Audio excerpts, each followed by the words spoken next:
Hi, my name's Matthew Dixon, and here is my story. I grew up in a small town in Canada and lived a fairly average life. I don't have many complaints about my youth. I was a decent student. I played some sports, but nothing competitively or training too hard for. I played a lot of golf in the summer times. I did some runs and some bike rides now and then. But in my late teens and early 20s, I started to notice some things happening to me. And I would talk to some friends about it, and I went to get help at my university, the University Health Clinic, and I was feeling low on energy. They sent me to get blood work. The blood work came back fine. And they said, try to focus on the future, and sent me on my way. So I continued to do that. I went through the rest of university trying to focus on the future. Not that I really knew how to do that. And I was taking engineering.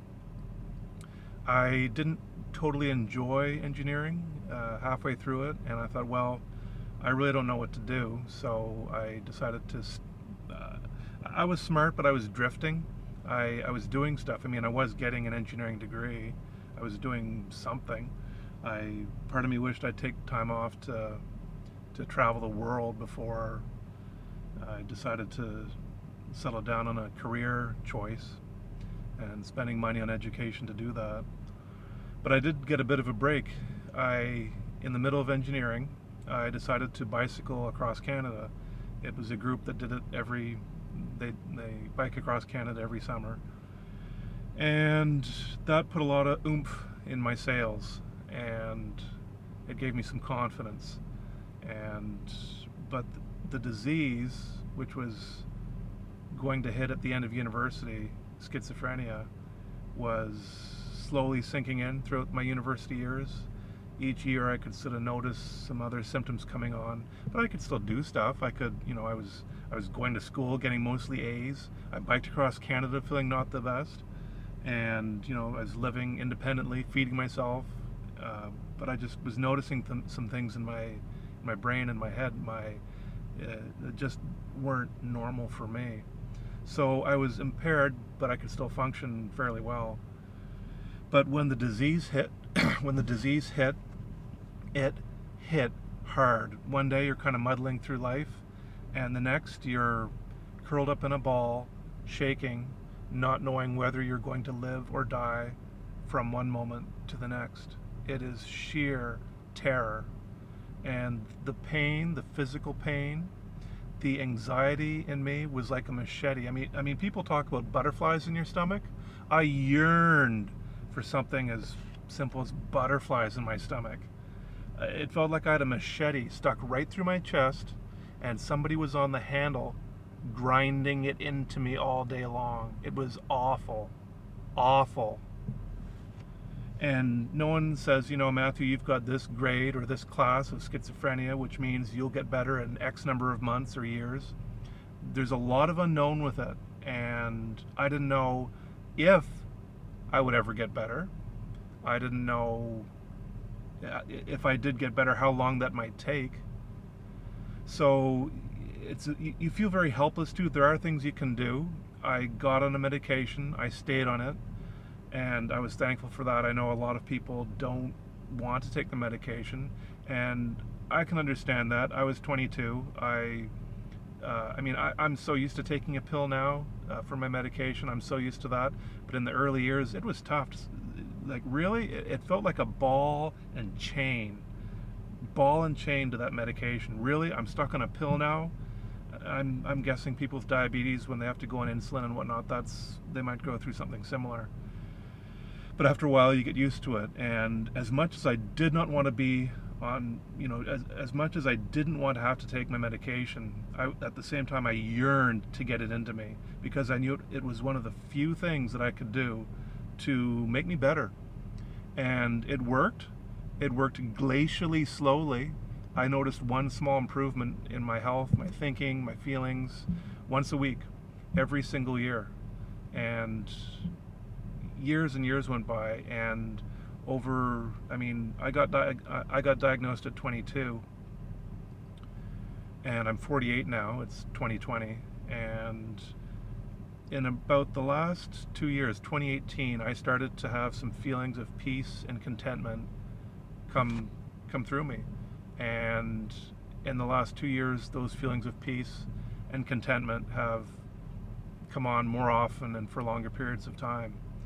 And to sit here in my body now, after so long of fighting for each moment, just I can sit here and just enjoy the moment. I can just sort of watch life going by, and not always having to be forcing myself to live through it, and forcing myself just to exist through each moment. It's wonderful. It's absolutely wonderful. And the one of the things I'd like people to know, for people who are going through mental illness or anything really where they think they just can't do it, because the way I felt when my disease started was, it felt like I was setting out on an impossible journey. Like I was being asked to do something that just isn't humanly possible. Like Usain Bolt, go run 100 meters in 5 seconds. Can you do it? Can you do it? That's how it felt. Like I'm sitting here thinking, how am I going to do this? I don't know if I can even do this. I don't know if anyone can do this. And in 1994, when I was first diagnosed and when the disease hit really hard, I had no role model. I didn't know anything about schizophrenia. Things were different back then. And I had no role model. I knew nobody who'd gone through this and come out the other side. And it's tough. There's a lot of unknown. You feel very helpless. But one of the things that I'd like people to know is that you are capable of so much more than you think than you think you are. So much more. It's what when I look back on my life and what I went through with that, it amazes me, it astounds me how I got through each day. So a lot of people think, they reach a point where they say, I just can't go on anymore. And what I want to tell people in that state is, for example, what happened is, there was a study of people who jumped off the Golden Gate Bridge in San Francisco, and I think 2% of people survived that. And they asked the survivors in a study, what were you thinking the moment after you jumped? And many of them said, I regretted it. You went from brain chemistry in your head to, I want to jump, I want to jump, I can't do this anymore, to an instant later. They said just an instant, their entire brain chemistry changed, and they said, you know what, I don't want to die. I don't want to die. I don't want to die. I want to live. I don't want to die. So Kevin Hines, he's a mental health advocate. He was a survivor of jumping off the Golden Gate Bridge. And he says he knows now that he will never die by suicide, because he knows he can just keep going. Even when you think you just can't, you can. When you think you've lost all hope, there's hope beyond hope. Something inside you just keeps you going and keeps you going and keeps you going and keeps you going. And I wish more people knew that could save lives. And I never attempted to kill myself, but I was very close, way too close for my liking. And Navy SEALs they teach Navy SEALs in their training that they are capable of 20 times more than they think they are. They put them through tests, physical, mental, just very strenuous stuff, and they reach their breaking points. They say, I just can't keep going on, and they try to show them at that point in their training, no, you think you can't? You can, just keep going. Soldiers are taught, if you're shot and wounded, well, don't just lie there. try to keep firing. Can you move your hand? Keep firing. And I really felt like I was a warrior. I'm not a soldier. I'm not many things, but it really did feel like I was, in a war zone in Canada, in a sleepy town in Canada, and with one of the better healthcare systems in the world. It felt, it was a living nightmare. Carrie Fisher, the actress, she said that people going through mental illness should be awarded medals along with their medication. Medals. And sometimes I think, where are my medals and trophies and awards and certificates? I don't know. It's just the way it is. So I'm hoping that things will change as years go on, and people will talk more about mental health and show more respect and honor for people for fighting these battles, these horrible, horrible battles that we just keep persevering through. Yeah. So one of the things that I like to do now that I'm back up on my feet and I've started tackling in the last so many years is helping other people. I felt guilty sometimes for not helping people earlier on in my recovery. I just couldn't do it. I really felt like I just had to look after my own self until I was strong enough to help other people. And a mental health advocate once said that, what did she say? She said that people trying to help other people is, when you're mentally ill, sometimes there's a lot of pressure on us to do that. And she says you have to remember that your own recovery is an amazing, amazing amount of work. And don't put that down. So, and I have to take my own advice for that. In the last couple of years, I've made a website, mindaid.ca, mindaid.ca, and I'm trying to focus on people with mental health problems in developing countries. I didn't know it was so bad in many countries. Some countries have one psychiatrist per million people, and some people with mental illness in some countries are actually kept in chains. They're tied to a tree, to a bed, and I didn't know this until 2016, 2017. It was a TED Talk I watched by Vikram Patel, and it totally opened my eyes. That's one of the things that I'd like to do, and I'm trying to do, is make more people aware of this, that there are nonprofits helping in the field in Africa and other impoverished areas, and there's 4 nonprofits I steer people towards: afindmind.org, strongminds.org, basicneedsus.org, and mindsfoundation.org. They're relatively small compared to larger organizations like UNICEF and whatnot, but that's their main focus, is helping people with mental illness in developing countries. And I steer people towards them because